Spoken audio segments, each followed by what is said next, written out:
En Noticias Telemedellín, hablemos de...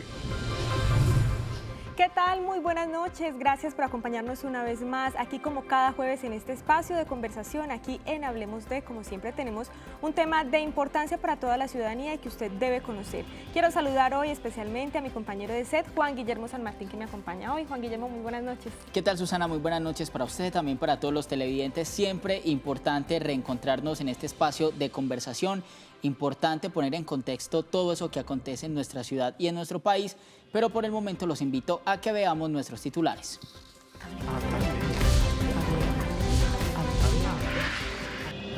Crisis de seguridad energética, las deudas del gobierno nacional, la reducción de la producción y los programas de subsidios tarifarios tienen en una difícil situación económica y operativa a los prestadores de servicios públicos del país. Millonaria deuda. El gobierno nacional debe cerca de 4 billones de pesos a EPM por opción tarifaria y subsidios a los estratos 1, 2 y 3. La filial Afinia en la costa caribe es la que arrastra mayores cuentas que no le han pagado. Aumentos, la importación de gas y la disminución de contratos fijos han provocado un incremento en el servicio de gas en el país. En Antioquia el aumento es del 13%. En el 2024 no se logró satisfacer las necesidades de la demanda nacional. Advertencia. Los gremios de las empresas prestadoras de servicios públicos señalan que 16 generadoras del país están en riesgo si las deudas continúan. 36 millones de usuarios en el país usan gas natural. Por el momento también los dejamos entonces aquí en Hablemos de, como siempre, Susana Televidentes, partimos de una pregunta. Hoy nuestro tema principal va a ser la crisis energética Telemedellín, hablemos de... Susana, como siempre, nosotros partimos de una pregunta de interés, de un tema que salimos a las calles a consultarle a los ciudadanos y en este caso estamos hablando de la crisis energética y del gas. Por eso nosotros durante la semana salimos a preguntarle a los ciudadanos qué pensaban en el caso, ellos mejor cuál creían que posiblemente era la causa de esta crisis de energía y gas, y esto fue lo que nos contestaron.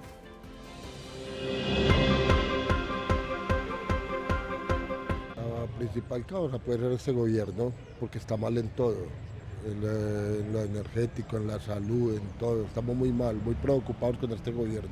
La verdad no tengo mucho conocimiento sobre lo que está pasando. Como ha habido tanto verano de tiempos atrás, las represas y otras se han bajado mucho, entonces posiblemente por eso es el razonamiento. El mal manejo en cuanto a la empresa de electricidad, ya que no se le haga mantenimiento, empieza a afectar y entonces se puede quedar el país o la comunidad, dependiendo los sectores, sin luz por un largo tiempo.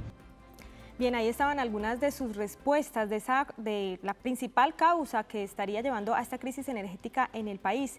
Pero para iniciar esta conversación, para ampliar este tema, queremos invitar a esta conversación al presidente de Andesco, Camilo Sánchez, que está con nosotros de manera virtual. Presidente, muy buenas noches. Muy buenas noches, Susana. Muy buenas noches, Juan Guillermo. Y muy complacido de estar con ustedes para hablar de este tema que es tan importante en cada uno de los hogares, no solamente de Antioquia, sino de todo el país. Así es, presidente, por eso queremos comenzar con una descripción, grosso modo, de lo que está sucediendo en el país. Hemos visto las deudas que tiene el gobierno nacional con las empresas generadoras de energía, el incremento en la tarifa del precio del gas. Cuéntenos a grandes rasgos qué es lo que está pasando en este momento en materia energética de gas en Colombia. Susana, creo que nos quedamos sin retorno. Presidente, buenas noches. ¿Ahí me puede escuchar? Ahora sí. Sí, señor, le preguntaba, gracias, le preguntaba por una descripción breve de la situación en este momento de energía y de gas en el país. Vemos las deudas que tiene el gobierno nacional con varias empresas generadoras de energía y también el incremento en el valor del gas ya en varias regiones del país. ¿Qué es lo que está pasando? Bueno, primero es muy importante que entendamos que la solución está en manos del gobierno nacional. Aquí tuvimos una reunión con el Contralor General de la Nación y el Procurador, donde se dio un mensaje de advertencia al ministro de Minas y Energía, que tristemente no concurrió a esa reunión, y el que puso la cara fue el ministro de Hacienda, donde él reconoce que tenemos unas deudas de subsidios por 2.8 billones de pesos. Esa plata no es un regalo que le hace el gobierno a las empresas, sino es los subsidios que le hemos entregado ya a los usuarios y que el gobierno nacional tiene que devolver para que no vayamos a entrar en una crisis por no poder seguir comprando y haciendo el reciclaje de todo este proceso para tener esta cadena funcionando. Lo mismo está sucediendo en el tema de gas, donde no entendemos cómo un gobierno como Colombia ha decidido marchitar la empresa más importante del país y no aprovechamos nuestras ventajas comparativas de tener petróleo y gas y no tener que depender de otros países. Al tener que traer gas importado para también llegar hasta los hogares colombianos, ese gas sale mucho más costoso, la demanda está creciendo por encima de la oferta y por consiguiente los precios han subido. Aquí que lo que estamos invitando al gobierno y al ministro de Minas y Energía es que anticipe estos recursos que se requieren, que pague el compromiso de la opción tarifaria que puso el presidente de la República en mayo del año pasado, en marzo y mayo del año pasado, y que no había ninguna reforma tributaria y que ahora, tristemente, nos están diciendo que si no sale una reforma, pues no podrán entregar esos recursos que también equivalen a más de 3 billones de pesos para los estratos 1, 2 y 3 del país. Presidente, sin duda alguna que este es un tema que hay que tomarlo por varias partes y yo quisiera comenzar primero, como mi compañera Susana también lo estaba planteando, por el tema de la crisis energética, lo que está pasando con las empresas generadoras, sobre todo las deudas que tiene el gobierno nacional con las diferentes entidades, por ejemplo, en el caso de Antioquia, deudas millonarias con las empresas públicas de Medellín, que es por varias variables, la opción tarifaria, también los subsidios, también, por ejemplo, en el caso del Caribe, alguna particularidad que no pagan esa tarifa. ¿Cómo están hoy? ¿Cómo está la caja hoy de las empresas generadoras de energía en el país y esas deudas tan millonarias que arrastran ya hace varios años? Aquí lo que hay que entender es que esto es una cadena y que aquí no podemos jugar con candela porque si no entregamos los recursos que ya ha dicho el Contralor y el Procurador, se le tiene que entregar al sistema, pues muy seguramente esas empresas van a entrar en lo que nosotros hemos llamado el apagón financiero. Y esto no es una historia para asustar a los colombianos, esto ya vivimos hace 20 días aproximadamente en Puerto Carreño. El gobierno no le entregó a una empresa pública 1.600 millones de pesos, una migaja, esto no es ni el 0,001% de la deuda, pero se apagaron 40.000 personas en Puerto Carreño por 3 días, 1.600 millones, ese es el apagón financiero, eso es lo que puede pasar en muchos lugares del país, pero en el caso de la costa tenemos una empresa que es de EPM, que es Afinia, y lo más importante que le venimos diciendo al ministro es que hay que entregarle los recursos porque ya el alcalde de Medellín, el doctor Fico Gutiérrez, les ha dicho que si en marzo no tienen esos recursos, le van a devolver esta empresa al gobierno nacional y ese sí que se convertiría en una vena rota para el país porque ya tienen hace 6 meses a Aire y ahora si les devuelven a Afinia sería casi el 20% del mercado energético el que entraría en cuidados intensivos. Nosotros le pedimos que pague los subsidios. Subsidios, repito, no son un favor, son la obligación del Estado porque le entregamos esos recursos ya a los usuarios. Si el gobierno decide que no tiene plata para pagar subsidios, tiene que decirle a los colombianos que a partir de ese momento, en cambio, por ejemplo, el estrato 1, una empresita, una familia que paga la factura de 100.000 pesos, digamos 100.000 pesos, y el gobierno le paga el 60% de subsidio y la familia 40.000 pesitos. Si no pueden con esos 40.000, ahora que van a pagar subsidios, pues tiene que pagar los 100.000. Eso sería gravísimo porque sería un golpe gigantesco para las familias colombianas. Y pongo 100.000, es mucho menos para el estrato 1, pero la idea es para que lo entiendan los colombianos, que aquí estamos en manos de una decisión política que se puede convertir en una decisión que puede afectar a los hogares. Y la parte de Afinia, una empresa tan importante que no está recibiendo los recursos, que hizo la tarea muy seriamente, porque la opción tarifaria la decidió cobrar en 5 años, no lo hizo como lo hizo Aire, que Aire la cobró en 1 año y por consiguiente pues eso también tuvo unos incrementos superiores a las tarifas en la costa. Así que aquí lo que estamos invitando es que al ministro de Minas y Energía ponga la cara, que se siente con los empresarios y que se sincere y diga la verdad y no siga especulando diciendo que la culpa está en otra parte, que la decisión la puede tomar el gobierno y tiene que pagar para que no. Presidente, usted menciona varios puntos importantes, entre ellos la importación de gas y una dependencia. ¿Estaríamos perdiendo nuestra soberanía energética? ¿Qué opina usted de este punto? Y aprovechemos para explicar por qué Colombia está en la necesidad de importar gas en este momento. Pues sí, es que esto es muy triste. Durante muchos años mantuvimos nuestra soberanía energética. Esa soberanía nos daba la tranquilidad que con nuestros propios recursos podíamos de verdad no depender de nadie.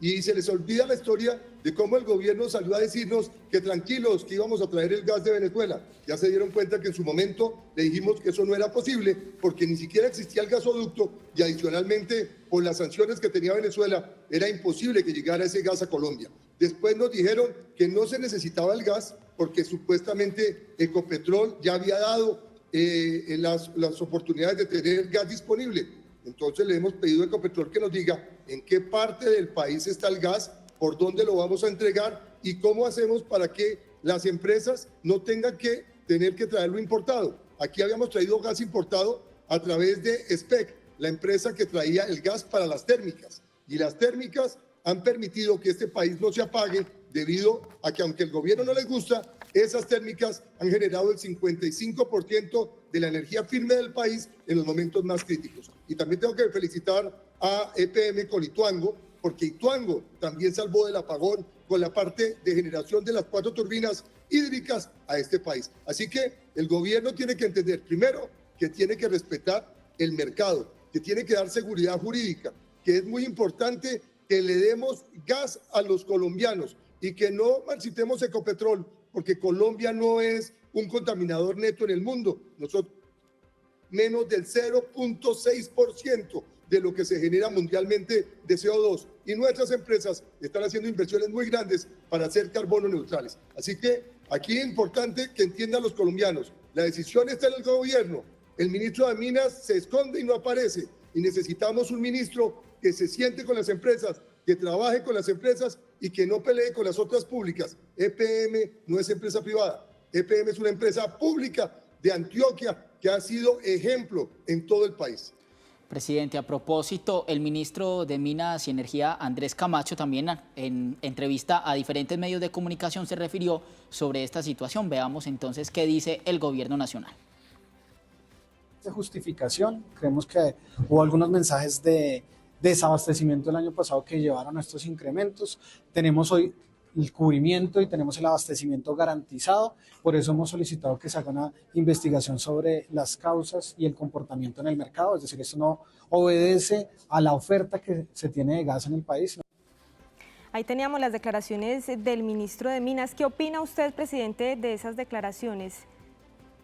Pues me parece que el ministro trata de confundir a los colombianos. A mí me duele muchísimo tener que contradecir al ministro porque usted cree que las empresas van a traer gas importado sabiendo que es más costoso y sabiendo que lo peor que le puede pasar a nuestros sectores es que se cobre por encima del valor que se tiene que pagar. En Colombia el 80% de los colombianos ganan menos de 2 salarios mínimos. Nosotros somos conscientes que tenemos que defender al máximo, tratar de que no crezca por encima de la inflación el servicio. Y segundo, repito, aquí el gobierno tiene que decirnos dónde está el gas, a qué precio lo tiene, a quién se lo podemos pedir para que de esta manera no nos equivoquemos. Hoy tenemos importación de gas más costoso y repito, esto es culpa de no haber hecho una planeación estratégica y de no haberse sentado con el empresariado, porque el empresariado tiene la técnica, el conocimiento y este empresariado es el que ha evitado durante 30 años que tengamos apagones. El apagón que ya le conté de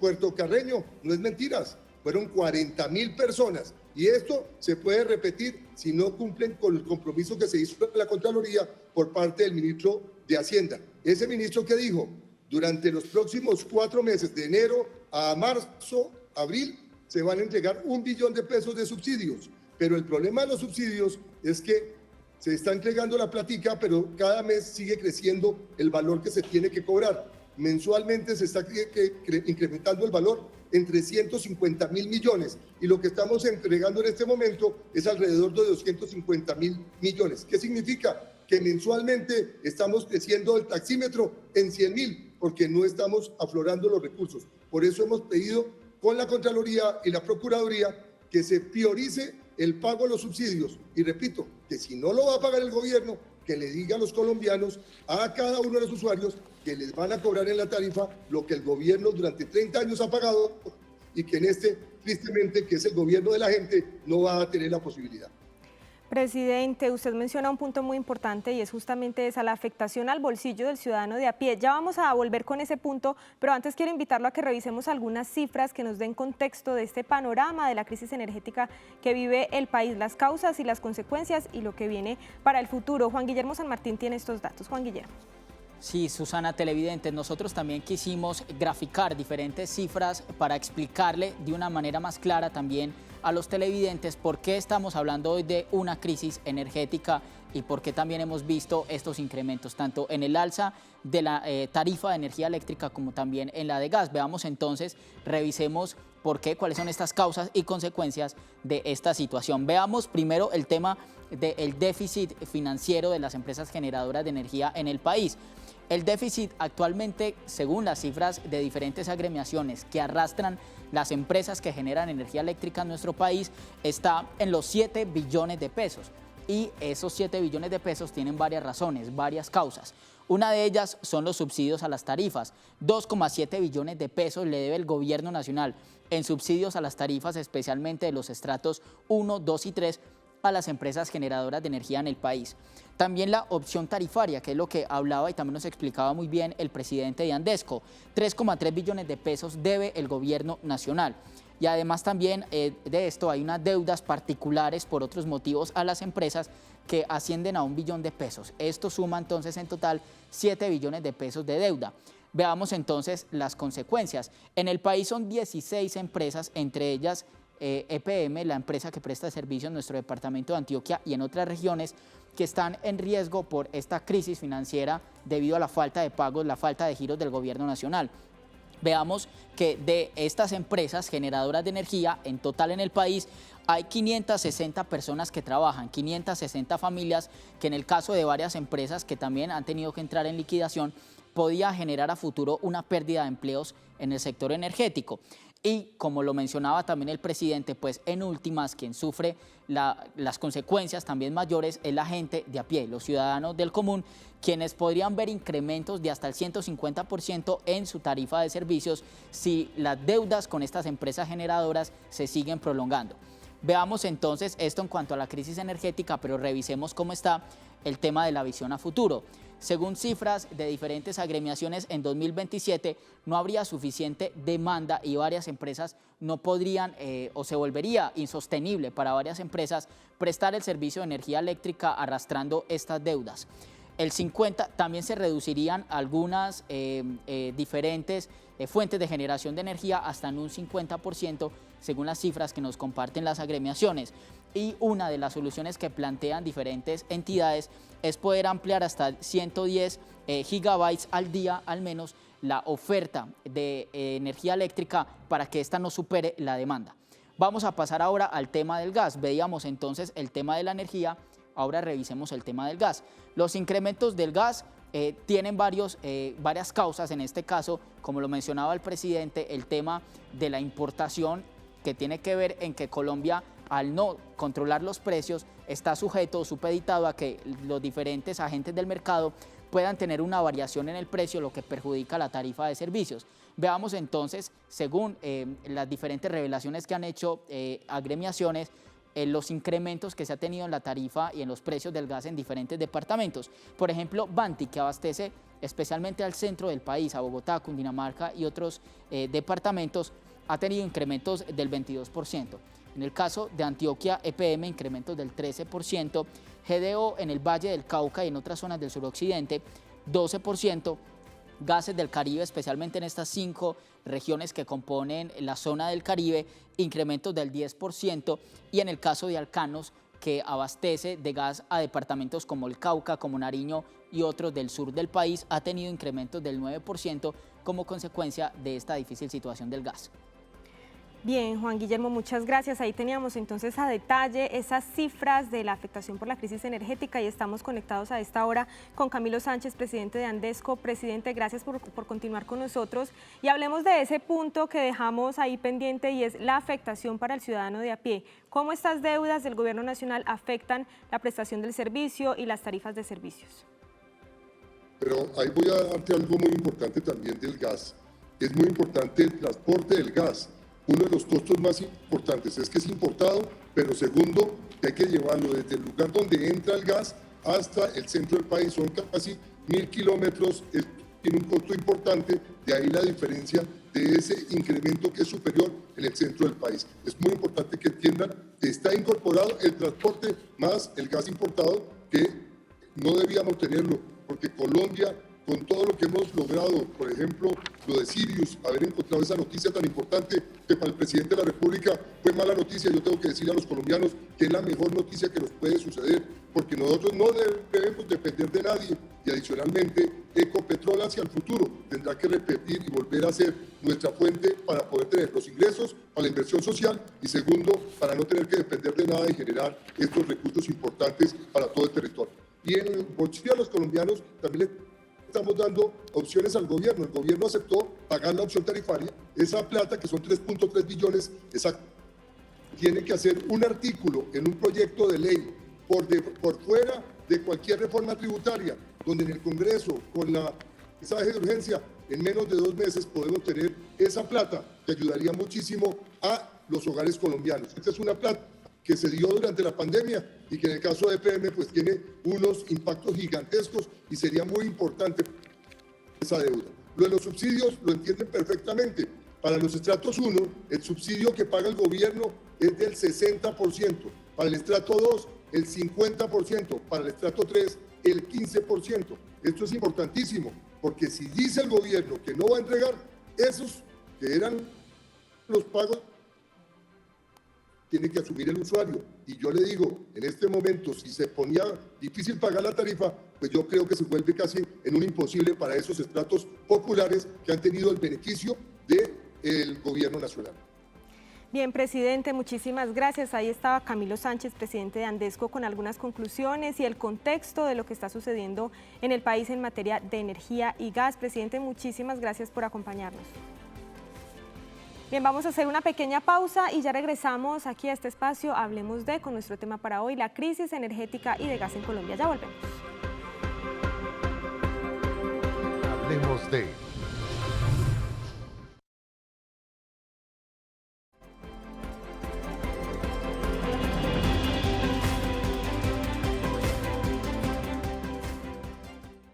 Hablemos de...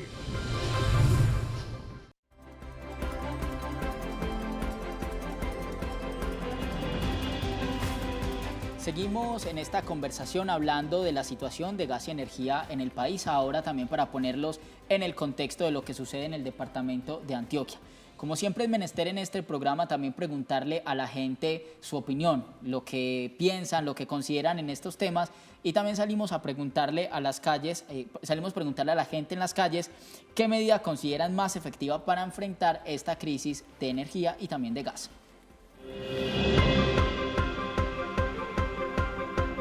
¿Qué medidas? Bueno, tiene que haber un buen mantenimiento en cuanto a las plantas de electricidad para que no pueda ocurrir eso. Ya que aquí hay muchas terrazas y se pueden colocar los paneles solares y dar una mejor cobertura, se podría ahorrar mucha energía. Pues no sabría cuál podría ser una medida. Seguir explotando el petróleo, el gas, sería la forma. De pronto hacer campañas de concientización. Puede ser ponerle mucho cuidado al medio ambiente porque lo estamos contaminando demasiado. Hablemos de... Bien, ahí estaban las respuestas de ustedes, los ciudadanos, y para seguir analizando este tema en esta segunda parte de nuestro programa, tenemos a 2 invitados también que nos acompañan. Se trata de Alberto Mejía Reyes, vicepresidente de Generación de Energía de EPM, gracias por estar aquí con nosotros, y también nos acompaña Diego Montoya Mesa, vicepresidente de Gas de EPM. Gracias, vicepresidente, por estar aquí. A ustedes, muchas gracias por la invitación. Bueno, vicepresidente, yo le quiero preguntar a usted qué opina de esas respuestas que da la gente, de esas medidas para mitigar esta crisis energética. Pues muy interesantes, la verdad muy interesantes, todo el planteamiento que se hace de las fuentes renovables, de aprovechar el sol, de aprovechar la generación solar en los techos, en los hogares, es una iniciativa muy interesante. Sin embargo, la demanda de este país es muy grande y nosotros necesitamos tener soluciones que vayan anticipándose hacia el crecimiento de la demanda. Nosotros como país necesitamos pensar a varios años hacia adelante para que los proyectos de generación entren a tiempo y se pueda atender la demanda de manera confiable. Y ahí, en este momento, tenemos un reto muy importante, porque estamos viviendo una situación en la que la demanda de energía ha venido creciendo todos los años por el crecimiento de la población, el crecimiento de la economía, y la oferta no ha crecido al mismo ritmo. Y necesitamos darle un impulso muy grande, porque si no lo logramos a tiempo, y creo que ya estamos tarde, vamos a tener un riesgo de desabastecimiento eléctrico en el país en unos años, cuando vuelva el gran tema complejo para el sector eléctrico, que es el fenómeno del Niño. También, vicepresidente Diego, algunos televidentes hablaban de la diversificación, seguir explorando otras fuentes. Y, por ejemplo, en muchos países del mundo, esa mezcla de diferentes tipos de generación de energía hacen que no nos volvamos tan dependientes de lo uno o de lo otro, una de las propuestas que también ellos hablaban. Claro que sí, Juan Guillermo. Incluso es muy importante estructurar que la matriz energética, para poder tener confiabilidad en el país, tiene que partir de los diferentes energéticos, y Colombia tiene un gran recurso, primero hídrico, que le ayuda a tener una matriz muy limpia, y adicionalmente un complemento, entre ellos con el gas natural, que permite darle confiabilidad en esos momentos de sequía. Como lo mencionaba ahorita mi compañero Alberto, necesitamos desarrollar propuestas energéticas que le den seguridad al país en este campo. Y eso yo creo que es muy importante comentárselo a nuestros usuarios. ¿Qué es seguridad energética? Es que seguridad energética no es solamente tener todos los recursos disponibles para que tengamos abastecimiento de energía eléctrica, abastecimiento de gas natural en los diferentes consumos, sino que tengamos la dependencia, ojalá interna, de esos recursos para no tener que sufrir situaciones como la que pasó en Ucrania y Rusia, que tuvo una volatilidad muy grande en términos del precio del gas en su momento, ¿cierto? Y así, con esa seguridad energética, poder transitar por lo que hemos denominado la transición energética, que es, como su nombre lo indica, pasar de un punto a otro, tratando de llevar una matriz no solamente de producción, sino de consumo, con unos combustibles hoy que pueden ser más contaminantes a unos combustibles más limpios. Y ahí el gas natural y los energéticos que tenemos en el grupo EPM son fundamentales para ello. Para allá iba, vicepresidente, la transición energética que ha intentado pues, hacer el gobierno nacional. En este momento, un país como Colombia se puede permitir parar esos contratos de exploración y de explotación de petróleo, por ejemplo. La respuesta de nosotros como empresa es que tenemos que seguir propendiendo, porque los recursos naturales, ojalá los tengamos en nuestro país, los tengamos onshore, ¿sí? O offshore, como estaba explicando ahorita el doctor Camilo, del proyecto Sirius, que es una gran apuesta en reservas energéticas de gas natural para el país, y que de desarrollarse pues tendríamos una suficiencia bastante grande en términos de tiempo. Una de las situaciones que nos tiene en este momento de estrechez de gas y que nos lleva a la necesidad de importar gas para diferentes usos, desde el 2016 venimos haciéndolo para energía eléctrica y la seguridad energética de algunas plantas en la costa, también lo estamos haciendo desde diciembre para la demanda final, es no haber desarrollado adecuadamente exploraciones y explotación de esos recursos para tener hoy en día abundancia y no tener que estar en esta situación. Entonces la respuesta es sí, necesitamos seguir explorando y explotando los recursos naturales que tenemos con toda la responsabilidad que ello demanda. Muy bien, vicepresidente Diego, vicepresidente Alberto, veíamos en el panorama que nos mostraba Andesco las generalidades de lo que está pasando en la situación energética y de gas en el país, y que hay 16 empresas en todo el país que en este momento tienen algún tipo de riesgo por el tema de lo que ha estado sucediendo, las deudas, las importaciones de gas. En el caso de Antioquia también sufrimos esos coletazos, especialmente pues, las empresas públicas de Medellín que prestan el servicio en nuestro departamento. Desde el tema de gas, desde el tema de energía eléctrica, ¿cómo esta situación de país también está afectando la prestación del servicio? Bueno, yo puedo hablar que desde el negocio de generación de energía de EPM nos hemos visto afectados porque desafortunadamente el año pasado una empresa que presta el servicio de energía eléctrica en la costa, que es Aire, fue intervenida por el gobierno nacional y entró en una crisis financiera que ha venido colgándose en el tiempo. Entonces, nosotros hemos venido teniendo unas deudas que ya superan los 107.000 millones de pesos con esta empresa y no vemos un panorama claro hacia adelante. Ya hemos hablado con el gobierno, hemos insistido y lo mencionaba ahora el presidente de Andesco. Esta cadena de prestación de servicio funciona si todos los eslabones tienen recursos suficientes para operar. Si un comercializador no paga a un generador, el generador no tiene cómo operar. Una planta térmica no tiene cómo pagar su combustible.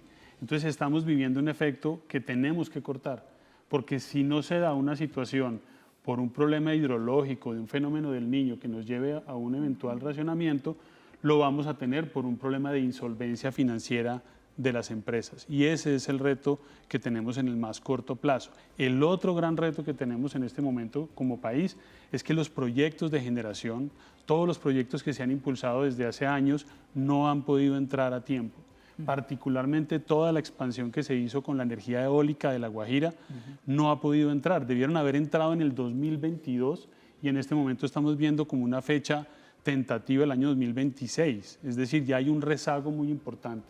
Y si los proyectos no logran entrar a tiempo, vamos a tener la misma infraestructura de generación atendiendo una demanda que crece y por lo tanto necesita que la generación térmica opere más, porque la térmica es más costosa, es confiable, pero es más costosa. Eso se traduce en mayores tarifas de energía.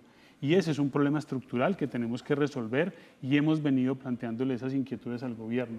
Cómo trabajamos mancomunadamente para que esa situación no siga generando sobrecostos para los usuarios ni siga generando un eventual riesgo de desabastecimiento cuando venga un fenómeno del Niño. Vicepresidente, ya usted lo ha mencionado, el fenómeno del Niño, ese apagón del 92, las térmicas. Expliquemos cómo funcionan las térmicas, qué es necesario para que funcionen y ese riesgo de un apagón. ¿Podemos volver a estar en un escenario como ese? Sí. En el año 92 ocurrió un racionamiento que duró casi un año y marcó la historia de Colombia. Frenó la economía, alteró incluso el horario de los colombianos. Tocó cambiar la hora para aprovechar el día y que todos nos adaptáramos a esa realidad. Eso fue muy doloroso. Cuando se tomó la decisión de cambiar el marco normativo, se crearon las leyes 142 y 143 en el año 94, las leyes de servicios públicos y la ley eléctrica, y eso fue un gran acierto como país. Ese fue el marco que atrajo inversión y buscó que se lograra tener una energía que pudiera ser firme y confiable para el país. Eso fue el marco de referencia para crear un sistema en el que ya la inversión privada entraba a este sector, ya no era el gobierno nacional teniendo que asumir todas las inversiones de este sector y eso le alivió el déficit fiscal a este país. Hemos venido con un marco normativo y un marco regulatorio muy estable y muy bueno, ha traído mucha inversión, pero en este momento estamos enfrentando un desafío muy grande, porque si no hay claridad en las normas, si no buscamos que el marco regulatorio dé señales adecuadas y no acompañamos institucionalmente el desarrollo de los proyectos de generación, vamos a empezar a enfrentar una situación en la que ya nosotros hemos venido advirtiendo de cuál es el riesgo, que ya la energía que nosotros tenemos para cubrir a la demanda, cuando proyectamos a los próximos 3 años, ya estamos viendo que nos vamos a quedar cortos en esa energía para atender la demanda cuando llegue el próximo fenómeno del Niño, que llega más o menos cada 3, 4 años. En el próximo fenómeno del Niño, y ya lo vimos el año pasado, ustedes vieron la alerta sobre el nivel de los embalses. Sí. Llegamos el año pasado al nivel de embalse más bajo desde el año 92. Eso ya es una alerta. En abril del año pasado ya estábamos en un nivel de embalse cercano al 28% y si nos devolvemos en la historia fue el año 92 cuando se dio esa situación. Vicepresidente, aprovecho para preguntarle también cómo está ligado el tema del gas al funcionamiento de las térmicas. Explíquenos, por favor. Sí, a ver, digamos lo que precisamente como lo venía mencionando Alberto, se desarrollaron mecanismos para que el parque de generación térmico pudiera respaldar en situaciones de sequía el sistema eléctrico. Y ahí es en donde empieza a existir la oferta de plantas que funcionan a partir de gas natural obviamente migrando también en un proceso de descarbonización y pasando a combustibles más limpios como lo es el gas natural respecto a otros con los que funcionan estas plantas. Y se dan dos situaciones. Una, que el gas no era suficiente para toda la demanda y por eso en la costa atlántica se llevó a tener que importar para mantener un parque de 3 plantas especialmente y garantizar el soporte eléctrico que necesitaba el sistema. Y el resto de plantas tenían la posibilidad de adquirir el gas a nivel nacional, como lo hacemos también los diferentes distribuidores comercializadores del sistema de gas para atender la demanda final. Desde el año pasado empezamos a ver que la declinación de los diferentes pozos que tenemos en el país empezó de manera acelerada. Esto se debe a consideraciones, digámoslo, de tiempo atrás, en donde por la no exploración o explotación de los recursos adecuadamente, porque también se dieron unas exploraciones fallidas por parte de Ecopetrol, especialmente en el piedemonte llanero, porque algunos pozos en la parte del valle inferior del Magdalena, entre Córdoba y Sucre, tuvieron unas fracturas que limitaron unas cantidades que estaban disponibles para el mercado, y el crecimiento de la demanda pues nos lleva a que en el final del año tengamos un balance donde el gas firme, y eso yo creo que es muy importante que nuestros televidentes lo entiendan, y es en el sector del gas hay 2 modalidades de contratación del gas. Gas firme es que siempre se tiene que entregar a la demanda que se le contrate, ¿sí? Y un gas de manera interrumpible que tanto el productor como el comprador pueden decidir si se despacha o no se despacha. La regulación, que expide la Comisión de Regulación de Energía y Gas, CREG, establece que la demanda residencial, que la demanda del gas natural vehicular y que la demanda de todo lo que se requiere para que los gasoductos funcionen o puedan operar, es una demanda esencial que se tiene que contratar con firmeza. En estos momentos, a partir del 1 de diciembre del 2024, que empieza el año de gas, o sea, empieza el diciembre del año anterior, el gas firme no era suficiente para toda la demanda del país.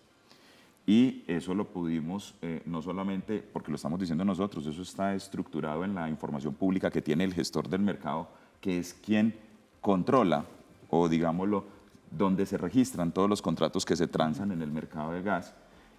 No hubo una oferta por parte de los productores, especialmente pues, y el más grande que conocemos nosotros es Ecopetrol, para que tuviésemos ese gas suficiente, y a partir del 1 de diciembre pues tocó recurrir a una importación de gas a través de la misma planta por donde se importa gas para las térmicas y poder compensar ese diferencial.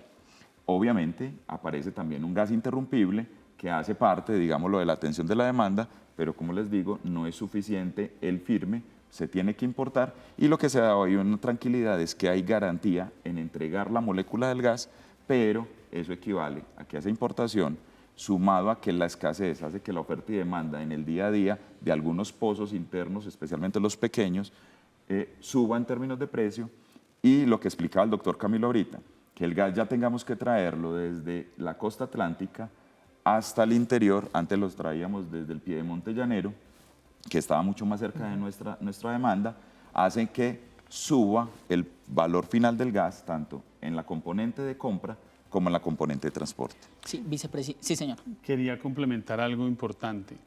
Como ustedes se dan cuenta, estamos hablando de una terminal de importación de gas de 400 millones de pies cúbicos que fue concebida para generación de energía cuando de 2016 entró a operar para los fenómenos del Niño.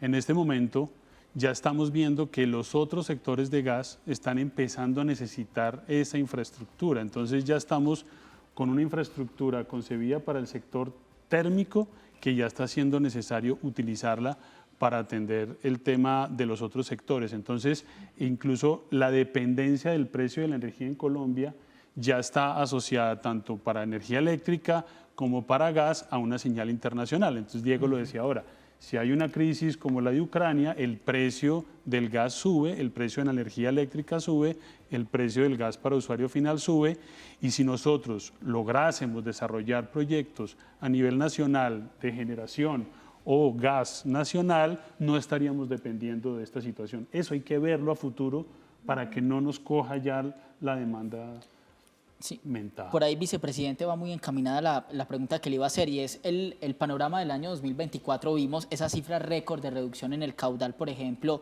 del río Cauca, de las diferentes hidroeléctricas, de diferentes fuentes de abastecimiento de energía hidroeléctrica, y vimos que las hidroeléctricas térmicas, las térmicas, ayudaron a compensar esa demanda que hacía falta. El panorama que preocupa, por ejemplo, a los generadores es, en el caso de que el gas escasee o los precios estén muy altos, ya esas térmicas entonces entrarían también a tener dificultades. ¿Y cómo quedaría el panorama de la seguridad energética del país si se juntan esas dos situaciones? Un fenómeno del Niño tan complejo como el del año pasado, sumado a un tema de una posible crisis en el gas. Sí. El año pasado vivimos una situación muy compleja que nos está mostrando que el cambio climático también es una realidad. Es decir, la incertidumbre sobre cada cuánto se va a presentar un fenómeno como el Niño. Incluso el año pasado decíamos, ya pasamos el fenómeno del Niño en abril y viene la Niña. Y la Niña no llegó y tuvimos otra vez un déficit de lluvias al final del año pasado y la térmica tuvo que volver a entrar a generar.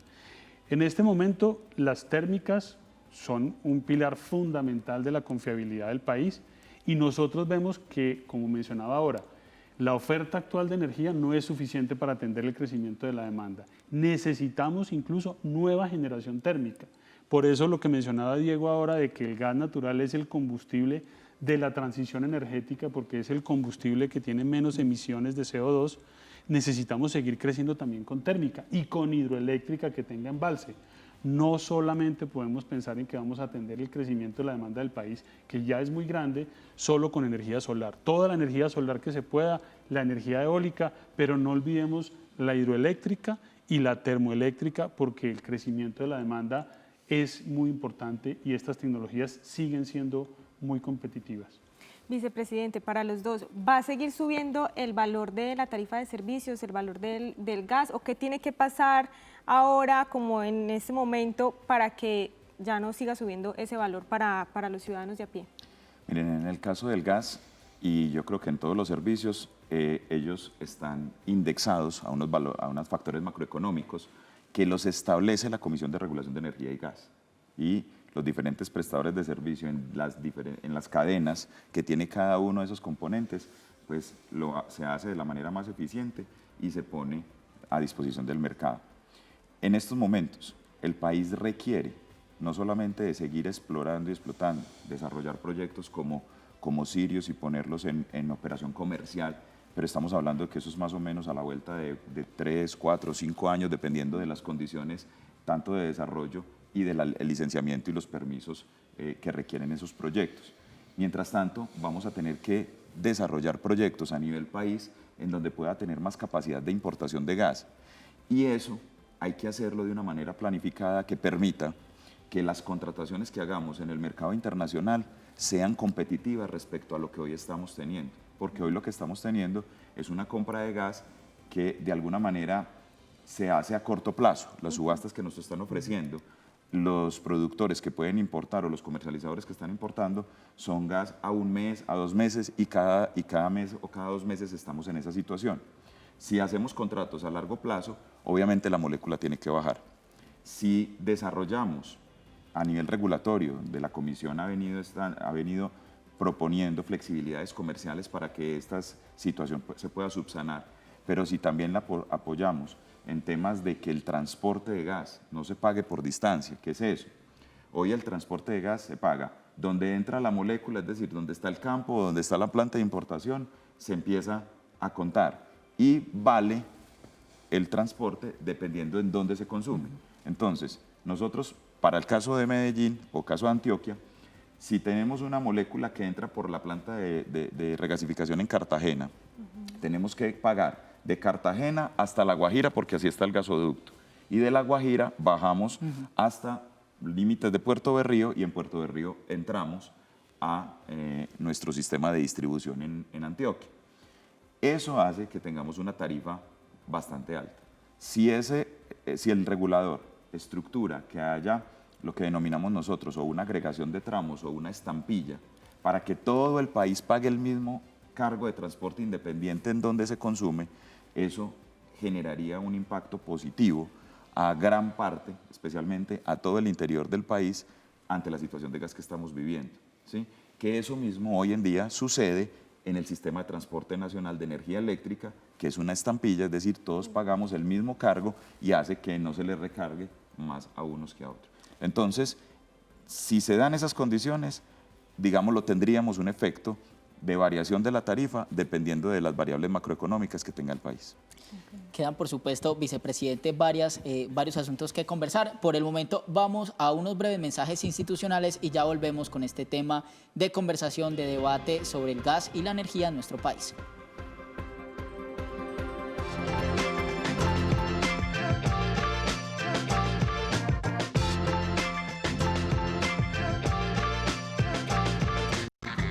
Hablemos de. Hablemos de.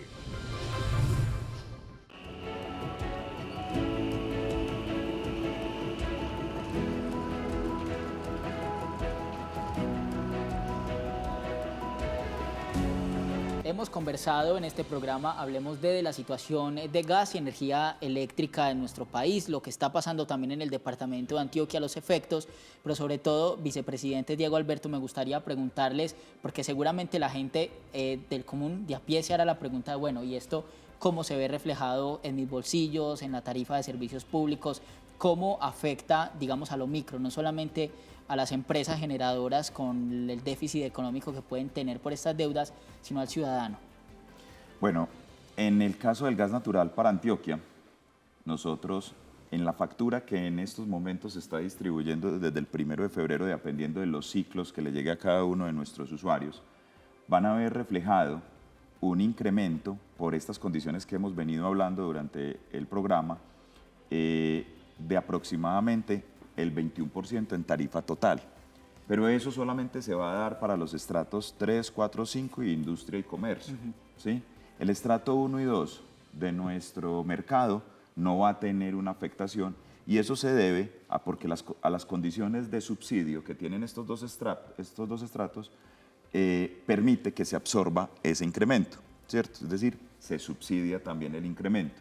Y ahí muy importante, por eso hemos venido haciendo un llamado muy respetuoso al gobierno nacional para que no solamente en energía eléctrica, como se mencionó ahorita por las cifras que ustedes recopilaron, sino también en el gas natural, que todas las empresas nos adeudan ese balance que el gobierno tiene que pagar por el tema de subsidios para poder seguir dando estos beneficios a nuestros usuarios más necesitados. Este efecto lo vemos en la tarifa de febrero, en la facturación de febrero, perdón, porque es la primera que reciben nuestros usuarios desde que empezamos estos consumos de diciembre, como les explicaba, como año de gas. De aquí en adelante, especialmente en los próximos meses, las variaciones son menores que obedecen a los temas macroeconómicos y que esperamos, que es el compromiso del Grupo Empresarial EPM, tratar de tener un abastecimiento competitivo y para eso pues el llamado a todos los productores y al gobierno a desarrollar la regulación y la política pública necesaria para tener unos contratos mucho más a largo plazo, mucho más competitivos, que puedan tener un efecto mínimo en términos de impacto y seguir manteniendo la competitividad. Un pequeño detalle para que se lo lleven en este tema de tarifas. El gas natural respecto a otros energéticos, hasta noviembre marcaba más o menos un beneficio en términos de la tarifa del 65% promedio cuando comparamos el uso en calefacción o en cocción respecto a energía eléctrica o respecto a otro sustituto como el GLP. ¿Sí? Esto, con lo que estamos viviendo, pues nos va a generar una disminución de ese 65, póngale más o menos un 55%, pero lo que le quiero dar como tranquilidad a todos nuestros usuarios es que gas vamos a tener y que vamos a seguir siendo el energético más competitivo para esas necesidades de energía térmica que tienen nuestros usuarios.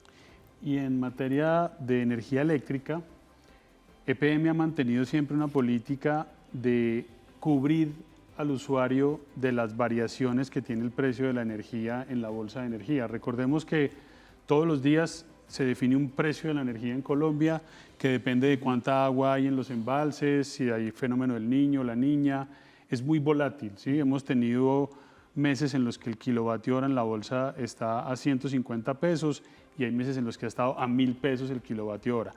Hay unos contratos de energía que firma EPM distribuidor para, digamos, cubrir a sus usuarios de esa volatilidad. Nosotros con esa cobertura que tenemos evitamos esa variabilidad. Entonces, desde el punto de vista de la tarifa de energía eléctrica, como mencionaba Diego, estamos esperando unos incrementos asociados a la actualización de los índices de precios al productor, no variaciones muy significativas hacia adelante. ¿Qué sucede? Si ya en el próximo año o los siguientes empezamos a ver que no entra nueva oferta de energía al país, empezamos a sentir incrementos más importantes. Y cuando llegue un fenómeno del Niño, si ya no hay suficiente cobertura en contratos para atender a la demanda, pues la demanda va a estar expuesta a ese precio de bolsa. Por eso es tan importante reiterar la señal de que necesitamos que entren nuevos proyectos de generación rápidamente al país. Vicepresidente Alberto, Diego, ya para ir cerrando, usted finaliza con estos nuevos proyectos que necesita el país. ¿Usted cree que esta crisis que está viviendo en este momento Colombia en materia de energía y gas puede afectar justamente eso, la inversión en nuestro país para hacer otros proyectos, la confianza de los inversionistas? En este momento, y eso ya lo hemos venido dialogando con el Gobierno Nacional, necesitamos unas normas que den claridad y que den estabilidad a los inversionistas. En este momento ha habido mucho debate sobre el tema tarifario, han sacado normas que nosotros consideramos que se pueden revisar, porque esas normas como están hoy están generando mucha incertidumbre, y no lo dice solamente EPM, hay otras empresas que ven esa situación como inversionistas internacionales y han dicho, aquí yo estoy preocupado, yo necesito estabilidad en las reglas para poder invertir, para poder apostarle al país. Son inversiones de billones de dólares y necesitamos reglas claras que nos den certeza de que esas inversiones se van a remunerar. Y es una mirada internacional, o sea, que estamos hablando de que grandes jugadores en el mundo han apostado por Colombia y ahorita están un poco temerosos por esa situación. Hay que volver a generar esa confianza. Y yo le complementaría que la diversificación en términos de mercados y la diversificación en términos de la matriz energética permiten esa confianza adicional a las condiciones que menciona Alberto. Yo creo que estamos en un momento crucial para poder desarrollar esa política pública, para poder desarrollar esas fuentes. Tener la riqueza que tiene Colombia precisamente lo hace atractivo para esa inversión internacional. Y estamos en un punto en donde podemos ser, digámoslo, punta de lanza para el desarrollo económico y poder fortalecer otros sectores a los que les está apostando, digámoslo, un plan de gobierno, ¿cierto? Un turismo no es nada si hay apagones. El desarrollo asociado a todo un tema de transición energética y cambio climático se tiene que hacer eliminando, desplazando energéticos más contaminantes para poder llegar en algún momento a tener una matriz 100% limpia. Pero para eso tenemos que apostarle realmente a los energéticos que marcan transición energética, hidro, solar, eólica, gas natural y seguramente en un futuro hidrógeno, como le está apostando el grupo EPM. ¿Qué pasa en estos momentos si no hacemos eso? Y que ya lo estamos viendo. Por el efecto precio que estamos teniendo ante la situación del gas natural, gran parte de los usuarios o los consumidores que tienen la oportunidad de pasarse a otros energéticos mucho más contaminantes, para no referirme a ellos en particular, pero que son mucho más contaminantes, están siendo parte de uso de su proceso productivo.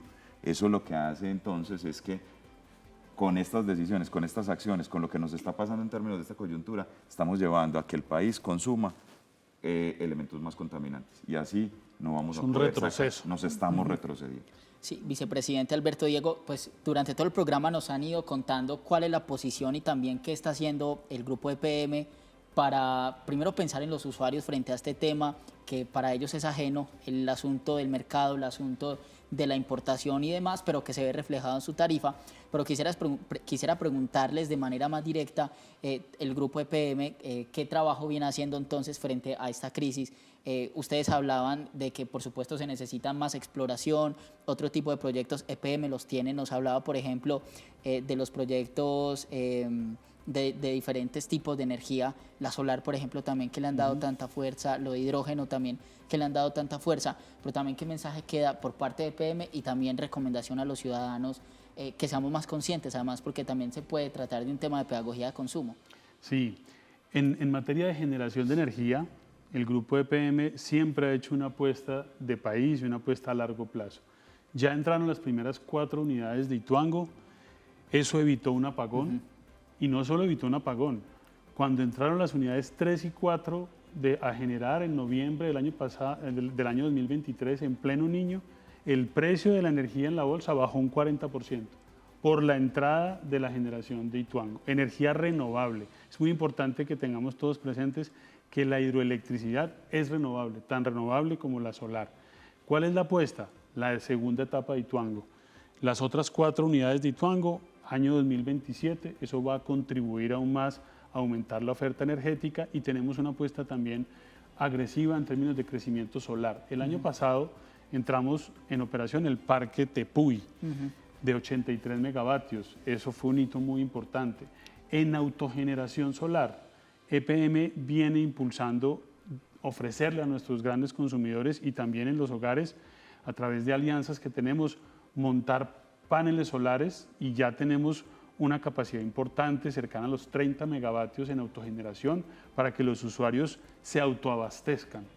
Y a largo plazo, a mediano plazo, nuestra meta es llegar al 2030 a 1.000 megavatios solares y al 2035 1.700 megavatios solares. Seguimos apostando también por las hidroeléctricas, no solo la segunda etapa de Ituango, pequeñas centrales hidroeléctricas. Antioquia tiene una riqueza enorme que todavía no se ha explorado y no se ha explotado, y en eso también el grupo EPM está impulsando de una manera decidida el tema de la hidroelectricidad, desde pequeñas hidroeléctricas, medianas y en el mediano plazo volver a pensar en las grandes por el beneficio que tiene el tema de tener el embalse.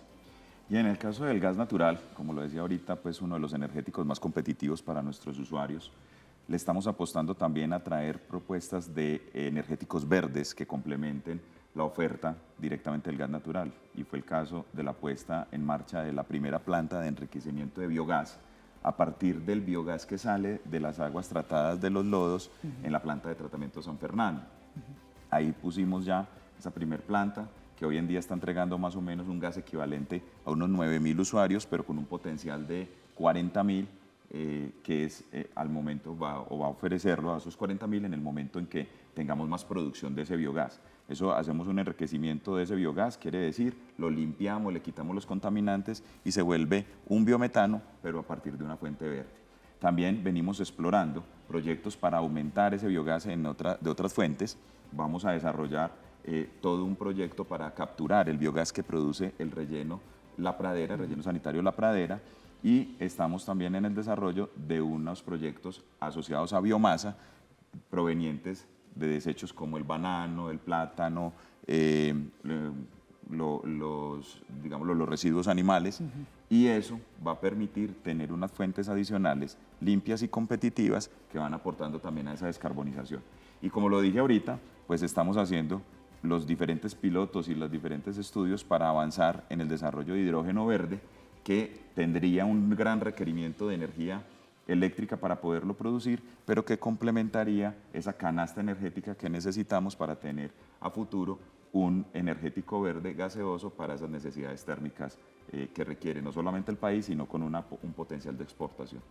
Bien, vicepresidente Diego Montoya, vicepresidente de Gas de EPM y vicepresidente Alberto Mejía de Generación de Energía de EPM, a los dos gracias por acompañarnos hoy aquí en esta conversación en Hablemos de.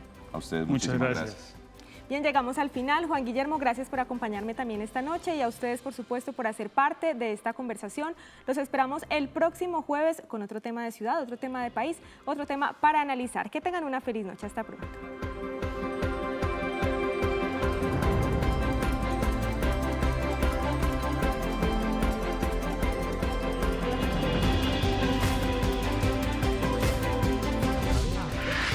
En Noticias Telemedellín, Hablemos de...